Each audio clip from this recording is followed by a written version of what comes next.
Primeur Info. Radio Télé Primeur. Primeur Info.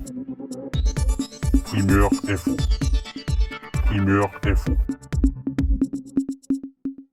Radio Télé Primeur. Madame, Monsieur, bonsoir. Bienvenue dans le journal du soir sur Radio Télé Primeur. Selon des experts de la République dominicaine, la qualité de l'air s'est aggravée ces dernières semaines dans les Caraïbes en raison des feux de forêt, en particulier en République dominicaine et en Haïti. De son côté, le ministère de l'Environnement haïtien a récemment annoncé que le gouvernement est activement engagé dans la lutte contre les feux de forêt qui ravagent actuellement le pic Macaya et la forêt des pins. Toutefois, le pays ne dispose malheureusement pas d'hélicoptères équipés de seaux d'eau pour éteindre les incendies.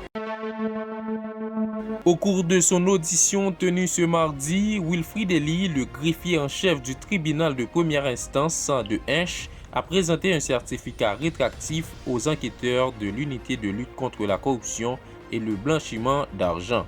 Un certificat de déclaration de patrimoine d'entrée qu'il reconnaît avoir remis par erreur à l'ancien sénateur Willow Joseph.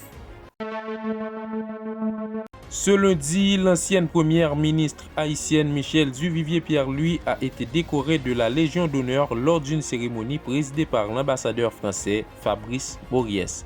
Dans son discours, l'ambassadeur a mis en avant le travail de la récipiendaire pour la communauté haïtienne et sa coopération avec les entités françaises engagées en Haïti. À l'international, l'administration Biden a donné son feu vert au projet pétrolier Willow en Alaska, malgré l'opposition qui considère ses effets comme dévastateurs pour les décennies à venir. ConocoPhillips, l'entreprise à l'origine de la demande de 5 zones de forage, n'en a obtenu que 3 dans la zone appelée Réserve nationale de pétrole. Une décision qui semble en contradiction avec la promesse faite par Joe Biden d'interdire les nouveaux forages pétroliers et gaziers sur les terres fédérales. Ce soir, le match retour de la Ligue des champions de la CONCACAF opposant le Violette au club américain d'Austin au Texas s'est terminé sur un score de 2-0 en faveur du club américain. La sélection nationale de football féminin s'apprête à disputer 2 matchs de préparation en Turquie en vue de la Coupe du monde féminine de la FIFA. Les Grenadières affronteront les Nigérianes le 7 avril, puis les Panaméennes le 11 avril afin de se préparer au mieux pour la compétition.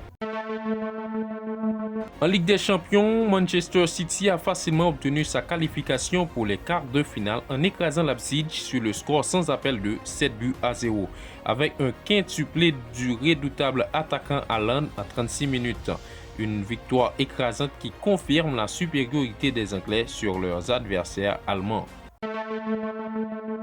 La FIFA a annoncé officiellement ce mardi que la prochaine Coupe du Monde se tiendra en 2026 aux États-Unis, au Canada et au Mexique avec la participation de 48 équipes.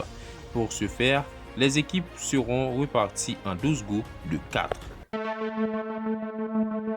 Tennis masculin, Daniil Medvedev s'impose brillamment face à Alexander Zverev malgré un premier set perdu et une blessure à la cheville droite survenue lors du deuxième. Avec cette victoire marquante 6-7, 7-6, 7-5, le joueur russe enchaîne son 17e triomphe consécutif et accède au quart de finale du tournoi d'Indian Wells. Merci à vous d'avoir suivi ce journal. Nous vous donnons rendez-vous pour demain et n'oubliez pas de nous visiter sur le www.radioteleprimeur.com. Primeur Info. Radio Télé Primeur. Primeur Info. Primeur Info. Primeur Info. Radio Télé Primeur.